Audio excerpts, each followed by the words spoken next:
Feijote, my Irish friends. Nice to have you all here with us today.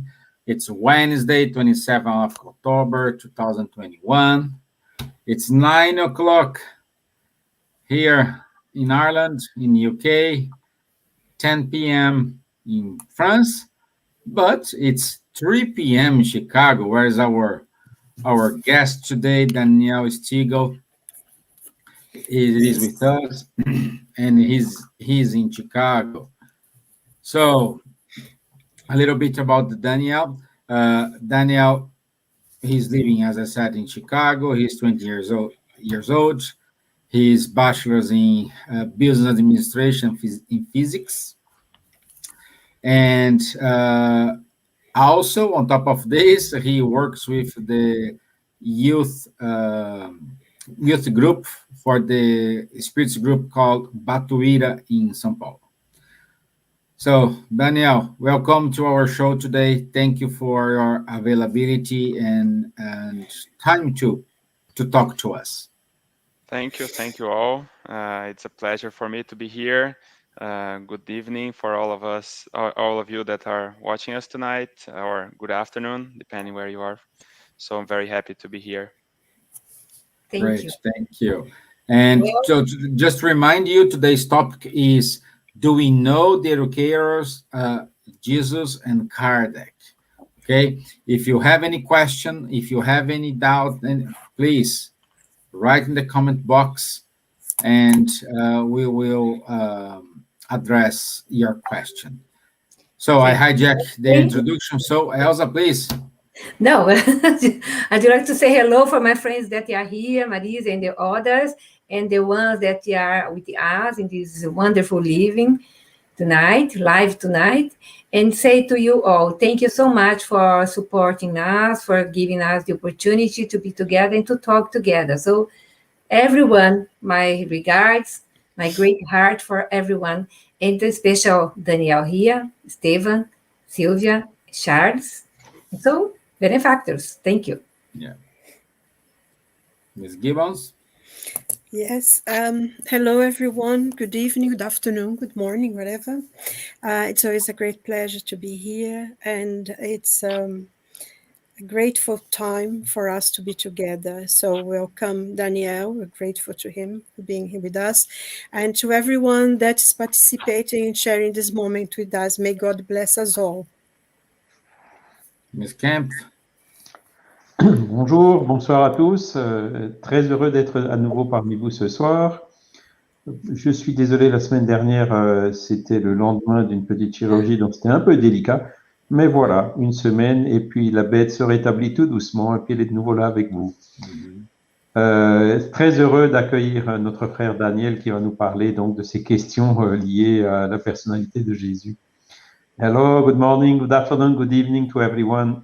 Happy to be here again with you. Sorry for last week, it was a little bit, how to say, too close to the surgery, but now 1 week later I'm already okay. Not really standing yet, but the head is already working full speed, so I'm back here with you. It's a big pleasure also to welcome our brother Daniel Stiegel, who will give us a talk today about Jesus.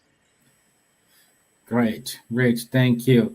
And yes, we are here wishing for your speedy recovery, my friends. So, Thank you. Thank you for your efforts to join us today. So, without any delay, let me share my screen. We will watch two quick videos. One is who was Jesus, the other one who was Kardec. And then I will open Daniel's microphone, so he will give a brief explanation, 10-15 minutes, and then we will start our talk. So if you have any question, please prepare, because we will have time to address your question, to answer your doubts as well. Okay? So let me put it here. And there we go. Jesus' role was not simply that of a moralistic lawgiver with no other authority than his own word. He came to fulfill the prophecies that had announced his coming. His authority derived from the exceptional nature of his spirit and his divine mission. He came to teach humans that true life is to be found not on the earth, but in the kingdom of heaven. To teach that he came to teach humans that true life is to be found not on the earth,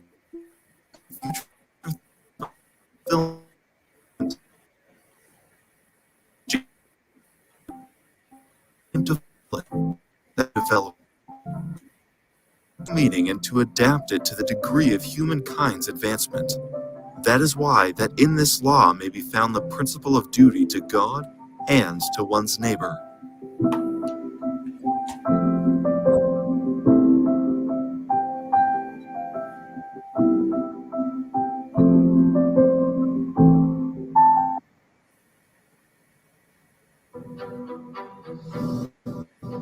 All over Paris, people everywhere are going mad over this table phenomenon. Despair in this darkened world. That alone could explain this belief in otherworldly spirits. Let's put an end to this farce. They're here. They're all around us. I can't tell the dead voices from the real ones. Even people I can see and talk to, I'm not sure. Well, to do that, I need a method, a rational scientific study based on facts. I put forward the same question to different mediums. If the answer I received was the same, then we would have to assume the answer came from one singular origin. The world is moving toward a revolution, one that will define our lives to come. I give you the Spirit's book, a toast. Allan Kardec.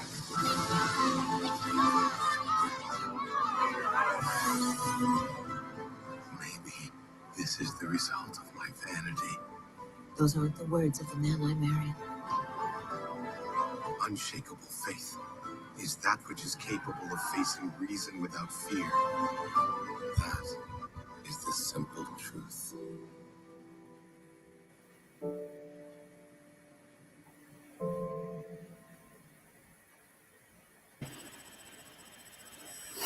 Okay, so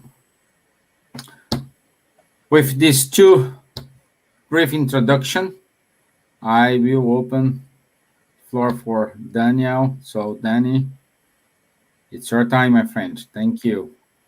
Thank you, Stevan. Thanks all of you. It's a great pleasure to be here. Just reinforcing, if you want to make any question, comments, please use the chat. We will try to address that as much as possible. I think we have some time. And the topic today is very important, talking about Jesus and Kardec, those two very important characters in our history. It's a big challenge, but I think I'm going to give an overview for now, and then we can open for a discussion. So let's first understand what's the setting when Jesus came to earth. So before Christ, we had what we call the first revelation with Moses. As a prophet, he revealed the knowledge of the only true God, and he also promulgated the law of Sinai. That is the foundation of the true faith.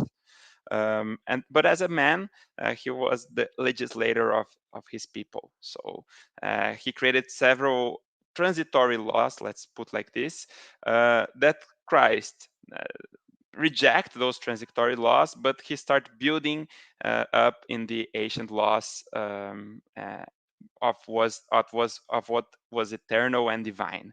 So basically, he adds two additional important elements that Moses haven't spoken. So he ascribes a new character to divinity, to God, and also gives the sense of the future life. So let's talk a little bit of those two new attributes that Jesus brings. So instead of a God that was vindictive, jealous, terrible, that you would be afraid of, that was the God of Moses, a God who punished the community for a fault of the chief. Christ puts a God that's impartial, that's good, and that's just with everyone. That's made, and Christ made like the love of your God with all your heart and all your soul, and the first greatest commandment, and the second one, love your neighbor as yourself. So he brings this principle of equality and universal fraternity that wasn't there with Moses. So this is the first contribution that Christ brings, but it also gives a sense of the future life that also Moses haven't spoken, and this deeply modifies the way that people relate to each other, and impose new obligations to people as life will continue, and this life will be somehow related to how we live here. So those were very important um, insights for that time. But first of all, it's important for us to understand uh, who was Christ, um, why did he came to earth, and what education method he used, considering the condition of the people at his time. We are talking about 2,000 years ago, in a specific point in the globe. So we need to understand a little bit of the culture there. So first, to understand who is Christ, I recall that in the Spirit's book, from items 100 to 113, there is the Spirit hierarchy that Kardec um, puts the hierarchy of the different spirits, and Christ is a spirit of first order, so a pure spirit, and in fact, he's the only one of this category that was ever born in our planet. And as a first order spirit, he had absolute intellectual and moral superiority in relation to all other spirits. So he had reached the highest perfection possible for spirits and for beings, and he somehow had a bosom of God. So he had the ideas of God. He was always together with it. And in the same book, on item 625, the spirits affirm us that Christ is the guide and the model that God offered to the humankind. So a he brought the knowledge, he brought some new insights, but he's also the guide and the model. So lots of the learnings we should take from Jesus is not just what he said, but also how he behaved. And it's also a very good principle when we are in doubt of how to behave. Maybe wonder how would Christ behave in this similar condition, and then we'll see how far away we are still from perfection, and it's expected as we are in our world, but it's a model that God offers for us.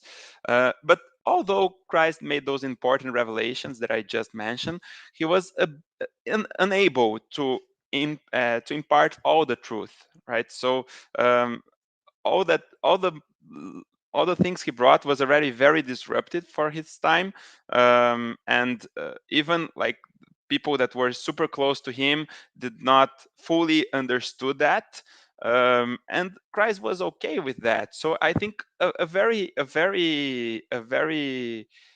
specific passage that I like to recall is in the last meal they were having, and he mentioned that one of them would um, would denounce him, right? So and he knew who was the guy that was going to portray him, but he did not went there to talk to him. He did not went, don't say that, you are doing wrong, you you shouldn't do that, or you are like expelled from here. No, he just wait and leave each left each one to use their own willness and their own freedom and learn from its own mistakes. So that was the method that Jesus himself used, many times using allegories and parables, because he spoke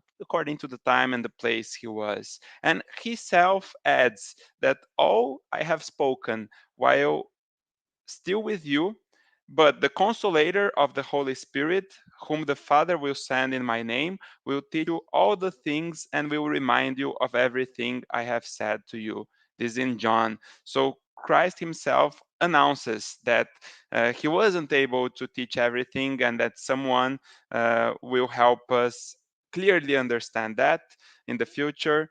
And this will be the Consoler. So this is important, the Consoler, and will teach other things that would go beyond.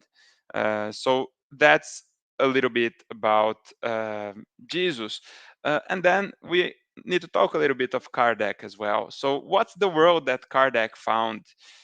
So Leon Denis, in his book Life and Destiny, he gives us some insight of the context of the time, and the main characteristic there was that science and religion were very separated one another. So from one side, the religions opposed barrier against passion and barbarity, but they engraved conscience of the man and the idea.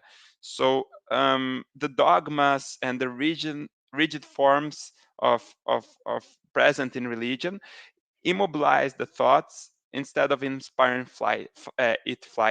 So in a certain manner, the scientists and people that were very smart, they were further from the church.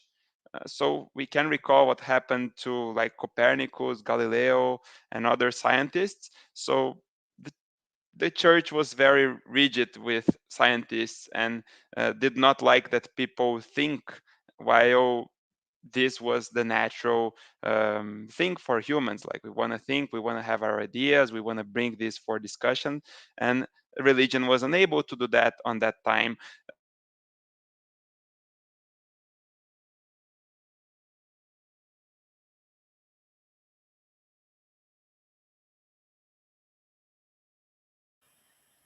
I think his internet, it's,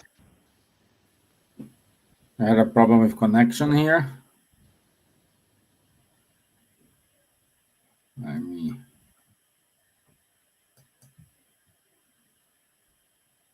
yeah, he's still freezing.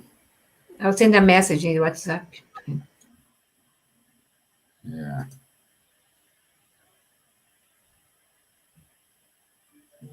But it's Yeah, he's back. good and interesting what he told, huh? He's back. I'm back. Okay, Sorry, welcome guys. back, Danny. Apologize. Where do you missed me? I think my internet. So where do I stop? Sorry. Which part? Which part? Yeah, you were talking about. You're talking about Kardec. In the context when he came, as per Leon when he Denis, came. problem of life and destiny.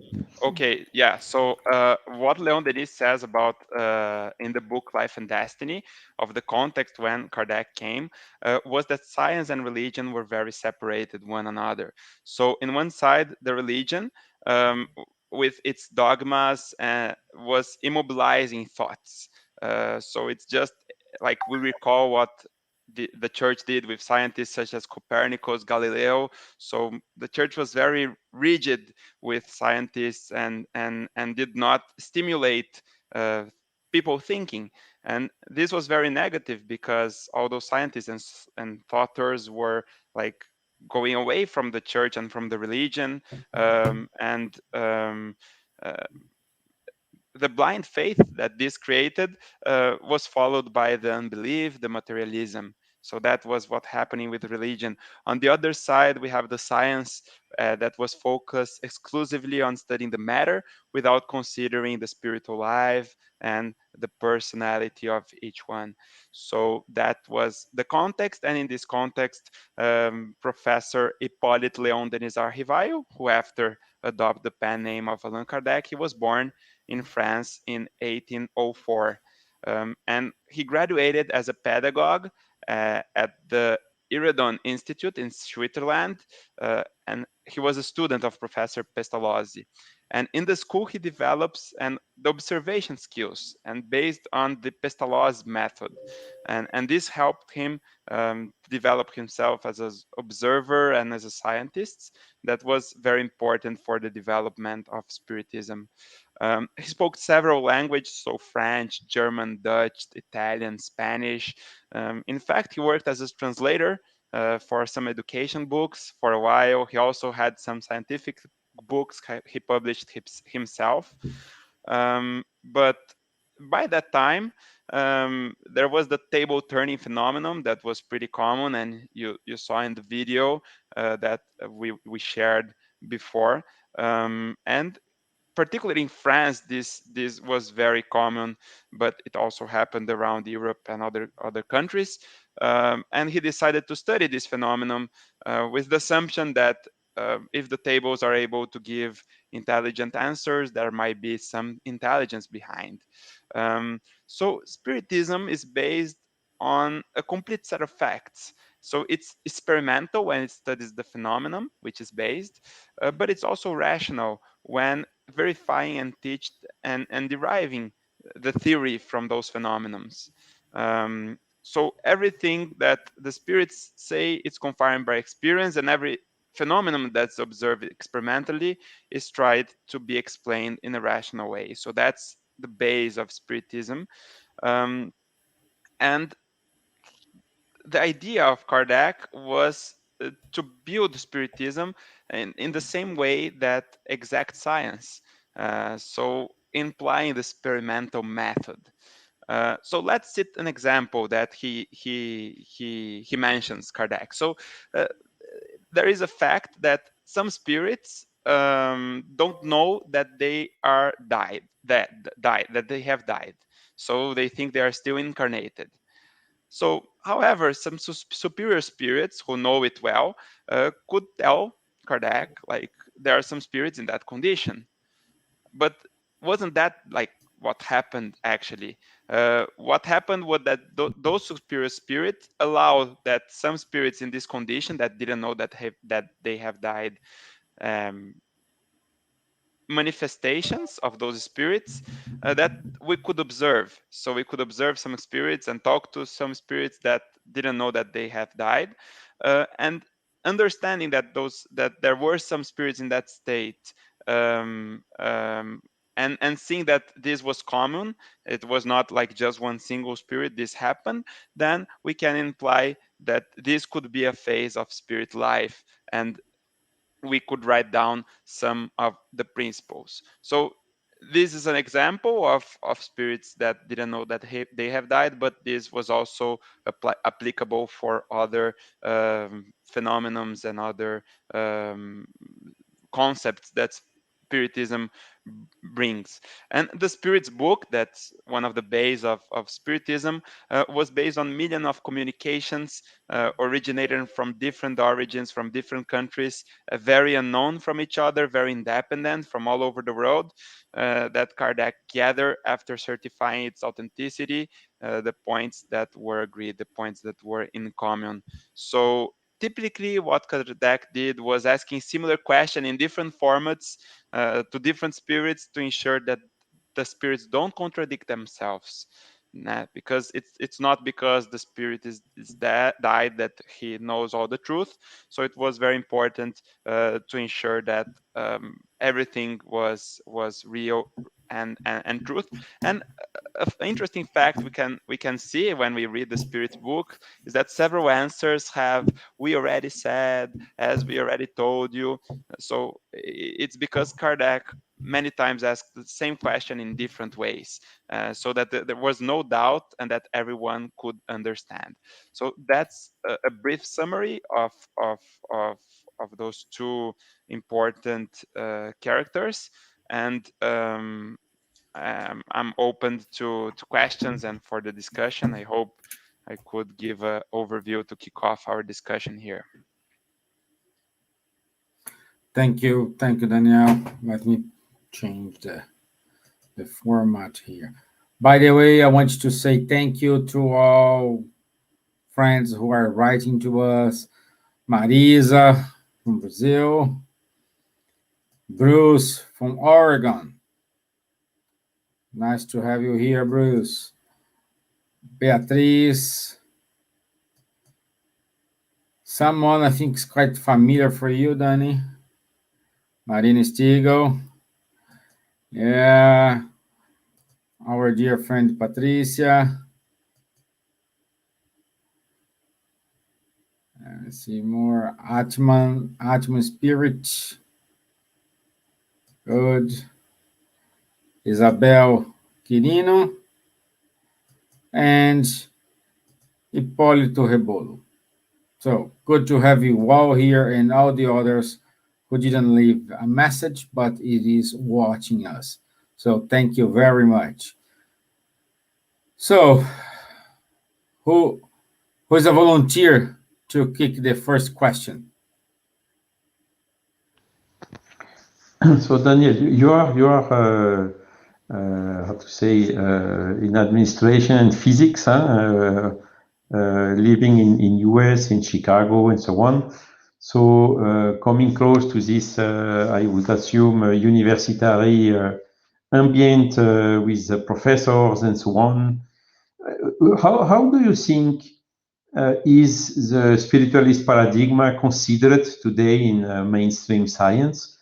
Are there already some who are, how to say, having a bigger openness or a growing openness to the spiritualist paradigm? And how long do you think it will still take in order to how to say, to change? Very, very interesting question, Charles. Thank for your question. So I will recall something that I said, that religion and science were like kind of separated, and it's something we can see today, that still, if you go to universities and look for your professors and your academics, it's hard for you to talk about problems such as destiny, such as what's our goals and objective with our life, what's the reason for people to die so young or to have sicknesses and some unexplainable things. So I think still university is not the main source for those things. But I would divide the reality in three aspects. So the matter, that's the what we see, the internal world, that's ourselves and our mind and everything that's in us, and the spirit's world. So what's beyond the matter we see and we feel with our machines and with our five senses. I think the science is doing a very good job with matter, understanding the physics and chemistry laws and biology, and it's starting to do a very good job with the internal part as well, with all the areas of psychology, understanding what's the relationship between our minds and our health and our wellness and meditation and all of that. So I'm currently coursing an MBA program here at Chicago, and there is a particular class called PLI, that's Personal Leadership Insights, that's very focused on self-knowledgement. So we try to think about our values, think about our needs, think about our strengths, and how we feel ourselves as a friend, as a family member, as a leader, as a worker, so that we can have better control in our daily life. And it's very interesting to see that people like me, like that, don't like from all over the world that are doing the MBA, they are worried with those kind of things. But I think still science is not so well in the spirit life, and spirit, what's beyond the matter and beyond us. But I think it might reach there actually, if we like physics is trying to understand dark matter and dark energy, and what we had a long time ago, that we have the atom as something that was not able to be divided, and now we know that it's divided, and the electrons also can be divided, and everything is converging for energy field, and this energetic field can it's very similar to what we study as the cosmic fluid. So I think science is getting there slowly. I don't know how fast it's gonna be. So I think those two are so in the internal world and also the spirit's world will be acknowledgement in what we'll call the like all the acknowledgements will be one unified knowledge, one single source of truth, because nature is one single one that the God has created. So that's, I hope to have answered. Do you? Thank you perfectly. Yes, thank you. Thank you, Charles. Thank you. And Danny, we do have another question for you, but also another fan of you, Elizabeth Stiegel. Good to have you here, Elizabeth. So this come from a Spirit Center Punto de Luz, and the question is, what did Kardec did differently from other spiritualistic religions, which also had mediumship phenomenon on their practice?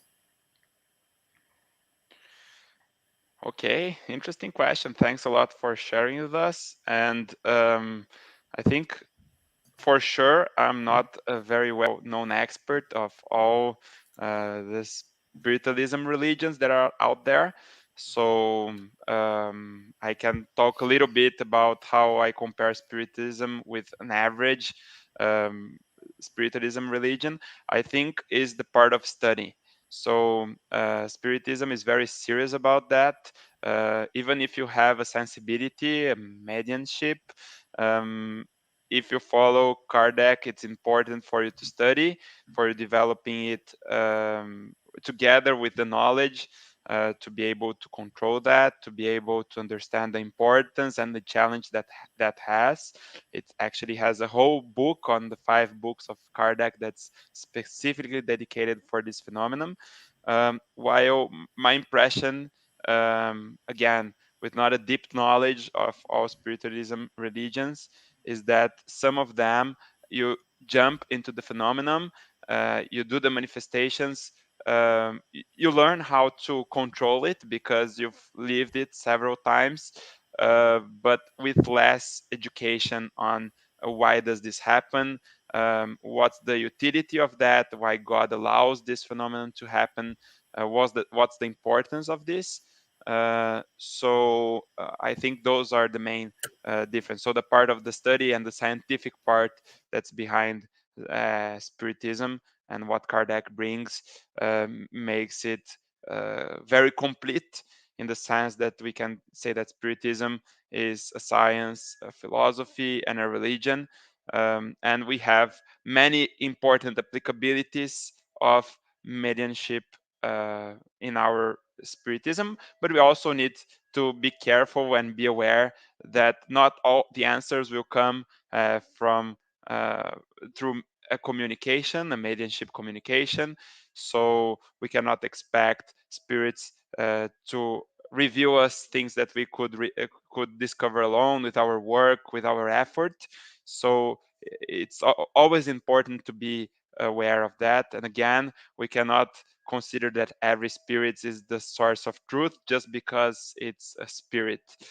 We need to be careful with every communication we receive, and that's I think a very important thing that Kardec writes in several of his books and communications.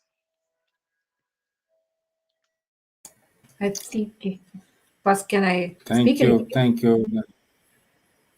Yeah, sure. Now, only I was when Daniel was answered the question. I was thinking about one important goal that Kardec achieved. That was the information regarding mediumship is for free. At that time, so still now, there is a lot of people in spiritualist church. They do a nice and beautiful job. They give healing. They are mediums. They do clairvoyance, etc. And all sessions, you have to pay. You have to contribute with something like that. And spiritism, you do it in private, and respecting the dignity of the spirits that they are communicating, or the situations of this. We don't do clairvoyance, and there are slightly differences in between spiritualism, mediumship, and spiritism with Jesus mediumship that we are studying now. Yeah, it's a gift, not a profession. Yeah. Yeah, thank you, Elsa. So, just to remind you, that question from the Centro Espírita Pão de Luz, it was made by our friend Rodrigo Ortega from Spain. So, thank you, Rodrigo, for being here with us today. Also, we do have another question here. This comes from Bruce from Oregon. Daniel, do you believe that Jesus the Christ was and is the only Savior, messenger, and divine being in a past and future tense? Thanks, Bruce, for your question. I think it's very important, this question. So yes, for our perspective in Earth, Christ is the only spirit of the first category that we have knowledge of, and he in fact was very important on building and constructing our planet. If we see Emmanuel's book, Way to the Light, we can see this described as Jesus with a set of other very high hierarchy spirits helping creating the earth. So for our perspective, we can always pray for Jesus. We can always rely on him. He knows each one of us deeply with his capability of reading our minds and being close to us. And his goal is that our planet achieves a certain level of progression, and that we evolve as individuals, and as a group. However, there are several other spirits in the same hierarchy in the universe. Like the universe is huge, is infinite. So there are many Jesus out there. And we also will become one. All of us are perfectible, so we will have all the seeds necessary to develop all the intellectual capacity. We and all the moral development. So even like if you don't like mathematics, you have like the seed of mathematics that you will develop, and one day you know more mathematics than the best mathematician that has been in Earth. You have the seed of love, that you'll be able to love everyone as Christ loves everyone, or as we today love a son, a father, a mother, a wife, a brother, a very close friend, and we'll be able to expand this love to the whole humanity. And we'll one day, considering our effort, our learnings, our reincarnations, we'll be able to be there as well. So yes, from Earth perspective, Christ is unique. However, there are several Christs in the universe, and one day we'll become one perfect spirit as well. And the attribution of the perfect spirits is being major co-creators. That means that they execute the God plans, creating the planets, the universe, and manipulating the matter in a very strong way to ensure that God laws and the harmony of the universe is possible. So I think that's my perspective. Does anyone has any complement, different view on this?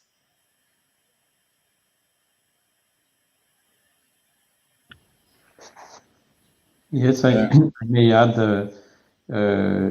it's certainly true what you said, Daniel, but now we have to be careful how we communicate, because Spiritism is open to whole humanity, not only for Christians, because only 1/3 of the humans are Christians. 2/3 of the humanity are non-Christians, and some of them do not even know who is Jesus.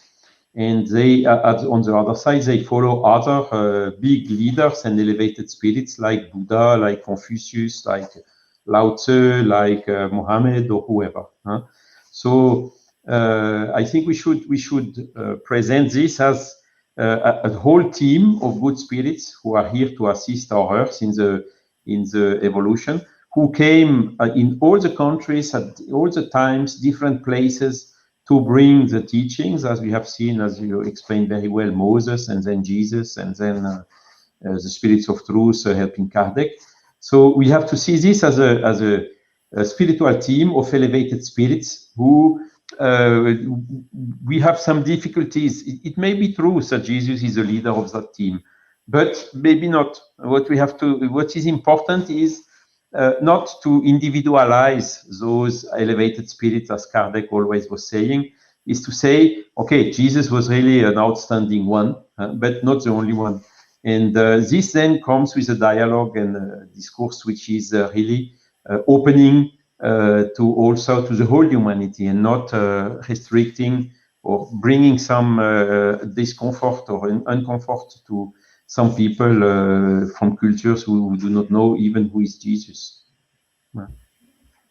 Because what's important are the teachings. And the teachings, again, when we go to the root of all the religions, to love your neighbor, the notion of God, and so on, non-violence, and you find this in the root of all the religions. So there is really a set of universal moral laws, or natural laws, we can say as well, which are common to all the religions. And this is really what we have to focus on. And this is really also one aspect of this revolution that Kardec brought with the Spiritist teachings, with the help of the spirits. Silvia, please.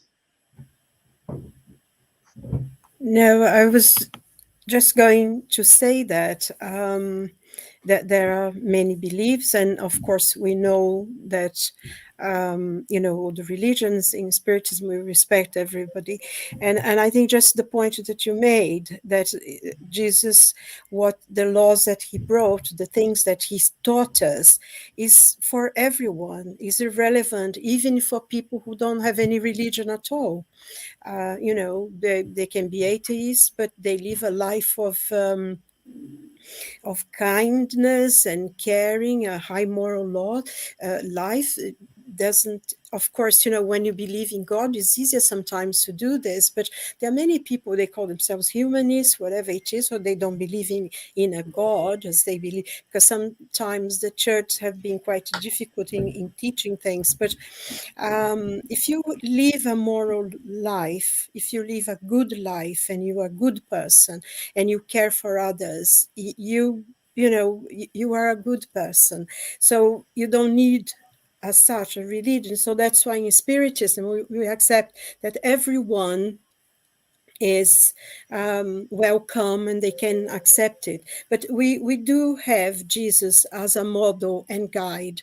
It is in the Spirit's book that he is a model and guide, because the way he was, the way he behaved, the things he taught, because you can get everything that Jesus said and put into sentences. Love God and love your neighbor as yourself. And he said, this is all the law and all the prophets. So in this, you include everyone. It's respect for each other. No matter what they believe, you respect them. They are our brothers and sisters in God.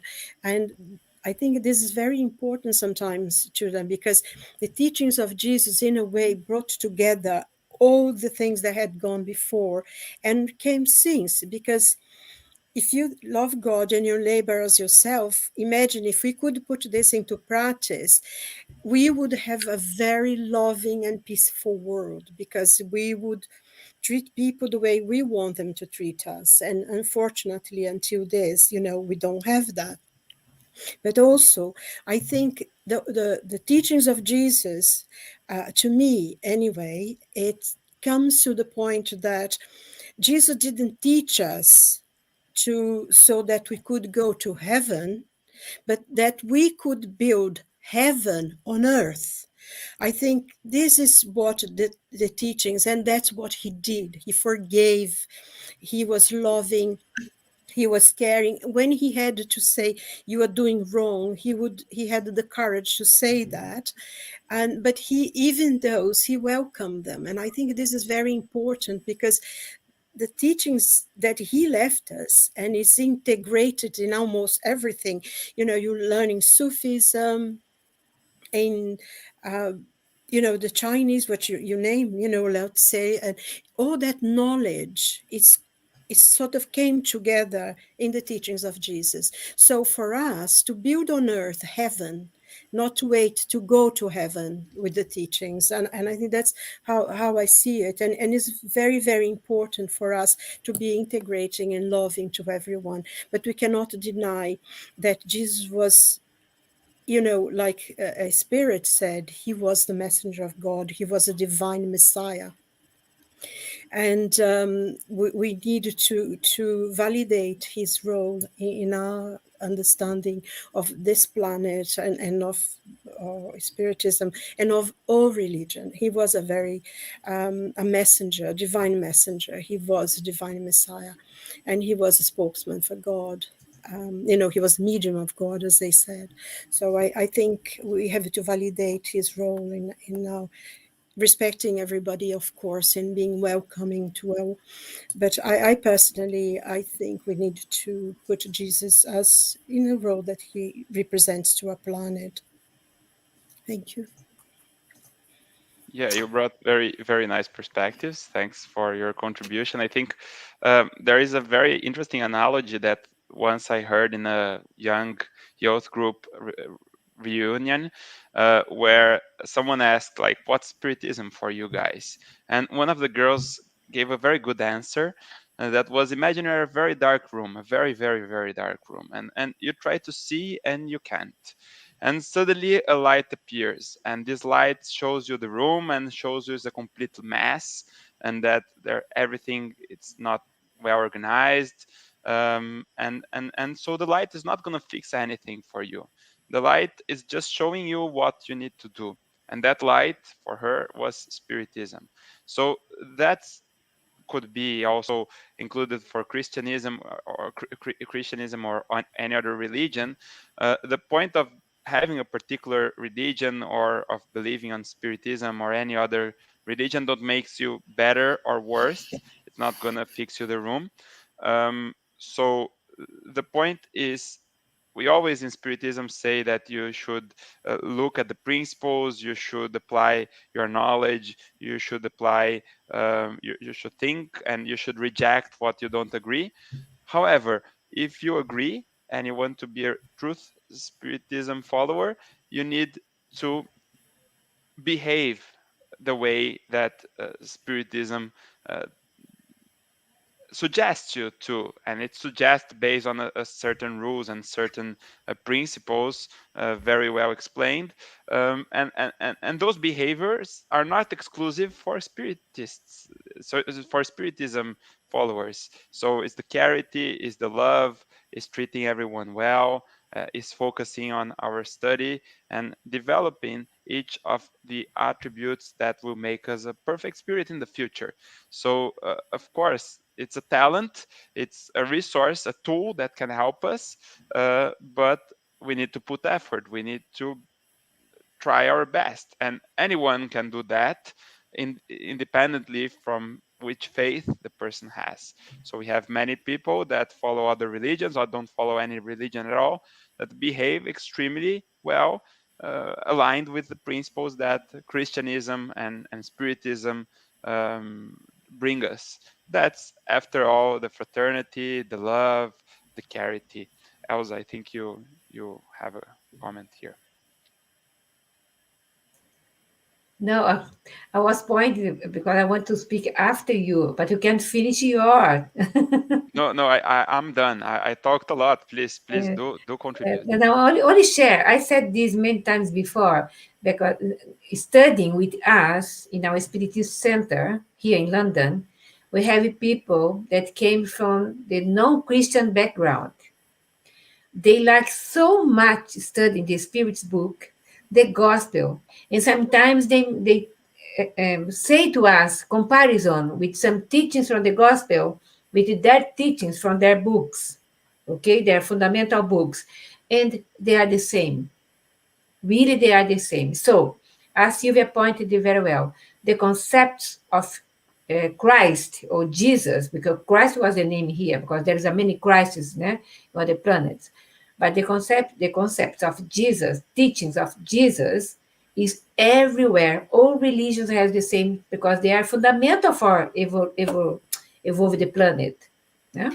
Yeah. So we have Okay, so we do have a comment from a friend of ours, Danny, and he is in Chicago as well. So he said, spiritualists like to give channeled messages for individuals. They are well known for this here in the US and charge money for it.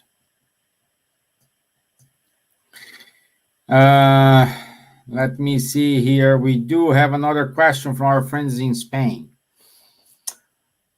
Do you think Spiritism movement lost the experimental aspect Kardec based the Spiritist codification? Changes evolved. Okay, very, very interesting question. Very important question. And I think the answer is, like, if I needed to position myself, I would say no. It didn't lose the experimental part.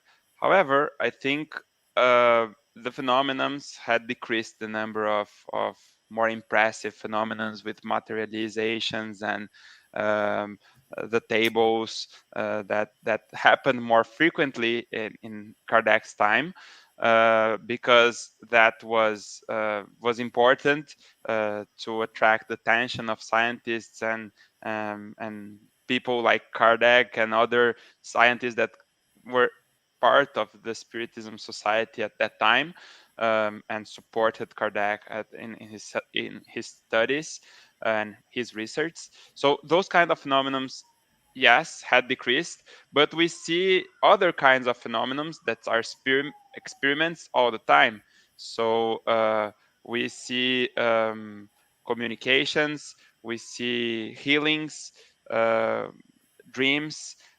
All of those are kind of experiences, and you can feel the experience in yourself. When you talk good things, you're in a good place, you make connection with God, you feel well, you feel happy, you feel like if something was expanding in you when you do something well and you do something aligned with the progress law. However, when you are in a place where people are more focused on materiality things, or when you're mad, upset, or fighting with someone, you feel bad, you feel ashamed. It's a heavy feeling, and this is an experiment, I would say, that help us see that really the natural law exists, and what we do in accordance to it make us happy, and what we do against it make us painful and upset, because that's the way the tools God gave us to help us progress. So I would say that the experiments are out there, but sometimes we expect those experiences to be miracles, to be something that you would see like extremely clear. But sometimes the help of God is very slight. It's like an intuition, something you remembered. So it doesn't need to be a super phenomenon. So I don't think Spiritism lost this experimental part, and you could do the experiments in yourself and see what makes you feel good and positive, and connect yourself internally. And that's my perspective on that, and would love to hear your opinions as well. I would like to make a point here, if I may, as well. Sure, of course. I think, in a sense, that all the phenomena that started the movement, specifically that called attention to humanity, that there was something happening with the teachings of the Spirit and everything. But once we had Kardec, who studied the phenomenon and put in beautiful books, I mean, incredibly deep in understanding, we don't need that kind of phenomenon anymore. I mean, even some of mediumship that, you know, voice mediumship and everything, now very, very rare we see that kind of phenomenon, because I think it has progressed as well. People can understand in a deeper level the teachings of the spirits without having to have demonstrations. I think, of course, there is still, you know, the study of mediumship actually now has become a science in itself, hasn't it, Daniel? Because there is a lot of very major scientists studying how the phenomenon happens. So it is in a way, as you said, it's going on, but it's in a higher level.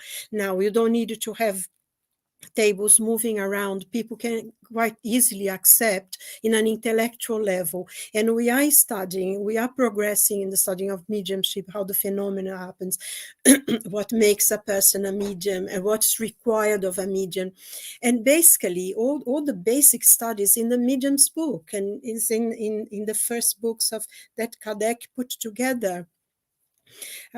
So I think, you know, we now don't need like the lights, but we are doing the research, we are going deeper into it, but I think it's more intellectual in a sense that we can have a higher level now of things that we can understand. I think it would be I think the same with the miracles. Jesus had to do quite a lot of miracles to attract people to what he wanted to teach. So I think now we understand in a deeper level. So I think that's my opinion. Thanks. Great. It's wonderful, my dear. Thank you. And the last question of today, it's our friend Mohammed, and he says, how can a man love? What is love? How can a man love his neighbor as himself?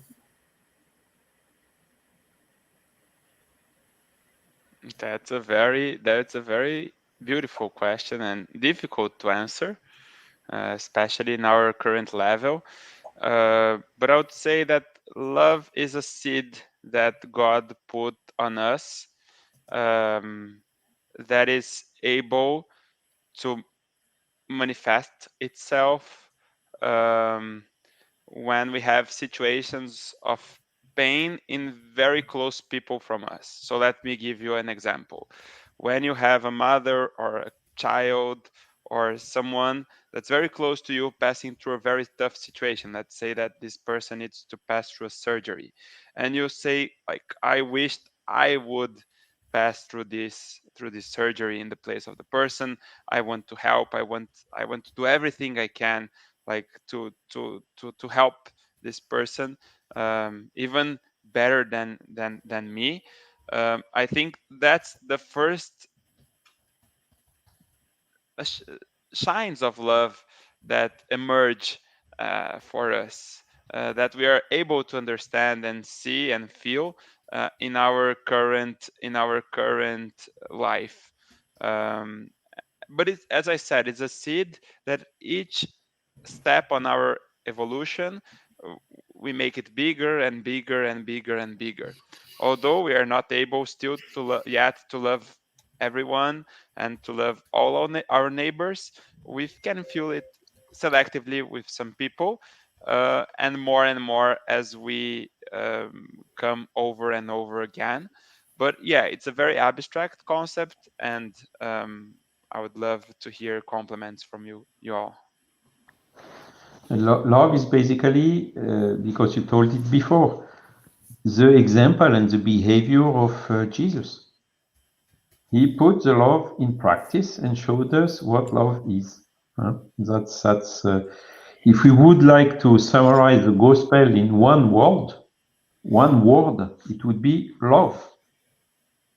That is summarizing the whole gospel. And I would add also to the end of the question, how can someone love his neighbor as himself? So imagine you love a lot yourself and you hate your neighbors. Do you think this is a correct attitude? No, this is narcissist. It's ego. selfish, is whatever, but it's not love. Mhm. And also we can understand that if you don't love yourself, you cannot love your neighbor. This is also understandable. Yeah. If you don't have the self-esteem and so on, how can you have first to build somehow this in you, but as soon as you build a little bit of self-esteem, you have to raise accordingly to have love your neighbor as you love yourself. And this is exactly the lessons that Jesus gave us. Yeah, and it's a fine tune between selfishness and self-love, in which we need to be very conscious what we're gonna do. That's the trick part. Yeah, and also I think, Mohammed, if you think in the terms of the teachings of the Sufi, in the poems of Jalaluddin, when he talks about the beloved, that is a universal love. It's not one directed at something, but it's directed to a higher power and to everyone in general. So it's love. It's the love of God has for us that we need to spread out. And you learn this in Sufism and in the poems, especially of Salahuddin. So it's very universal love that touches everyone, and you are able to see the other person as you see yourself. That's what it is really, I think. Good. Okay. So our time is up. Wonderful discussion. We can talk in here for a long time, and but unfortunately we need to close us and follow Kardec radio schedule.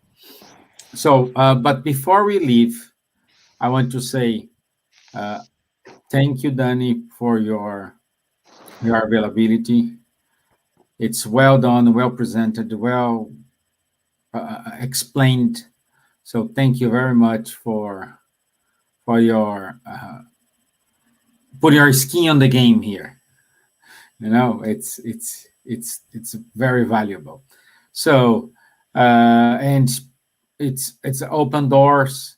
Anytime you want to participate, to contribute, please feel free to reach us, and we will be with more than pleasure to put you here in this hotspot again. Thanks for the invite. Thanks for making this happen, trusting me, and also I think every time we study, and this is a very important studying opportunity, we are the one that most benefit from it. It was very helpful and important for me doing this study. So yeah, appreciate it, and congratulations for your work. And I've been following some of your lives. It's super. As a viewer, is also I'm super thankful for that. So thanks, Stevan, and everyone. Thank you. So let me put the announcements here. Let me see. Okay, there we go. Okay, so guess who's gonna give our talk on 6th of November? Leon Denis, A New Perspective on Pain. Our friend Daniel will be with us again on this wonderful project led by BUS with support of Kardec Group, Irish Spiritist Federation, Kardec Radio. Also, in November, on the 20th and 21st of November, we will have the Spiritism Next 2021. And the topic is Understanding Our Multidimensional Journey. So in order to attend, please register at spiritismx2021.eventbrite.co.uk. Okay, so our next program on the 3rd of November is Dealing with Premature Deaths. It's a wonderful topic. especially for this time of the year when the Christians commemorate the deaths. So that's the, I think, yeah. So what is, Silvia? Help me. All Souls Day. All Souls Day. That's the it. 2nd of November. Yeah. Yeah. Good. Thank you. Also, we do have our friends Guilherme Dias and Rafael Caldas. They have their show Time to Talk, Conversations on Mediumship. It's every 2 weeks on Tuesdays, 8:30 p.m. London time. Kardec Group, they do hold a donation program with 2 institutions in Brazil, Grupo Espírito Sheila, Instituto Mutirão in Curitiba. If you want to donate or participate, just go to www.kardec.org.uk/high5. Also, they have podcasts, Insightfully Speaking, and you can listen the podcast from all the main good platforms we have available in the market.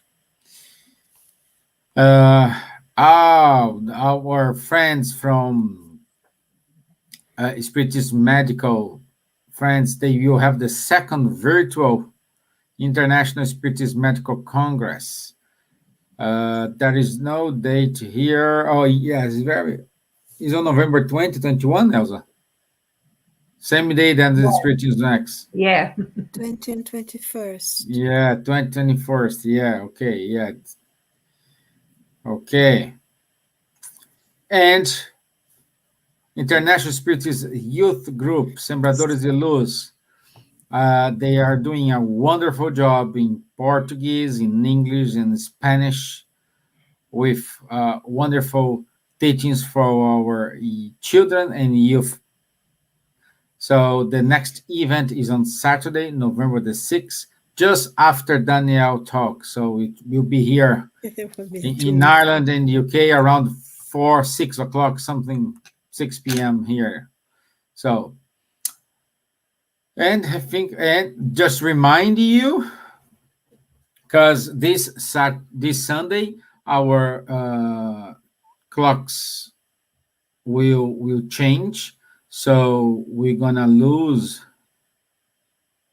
one. We're going to win an hour. Oh, we're gonna win an hour. Yes, I said it. We're gonna win an hour.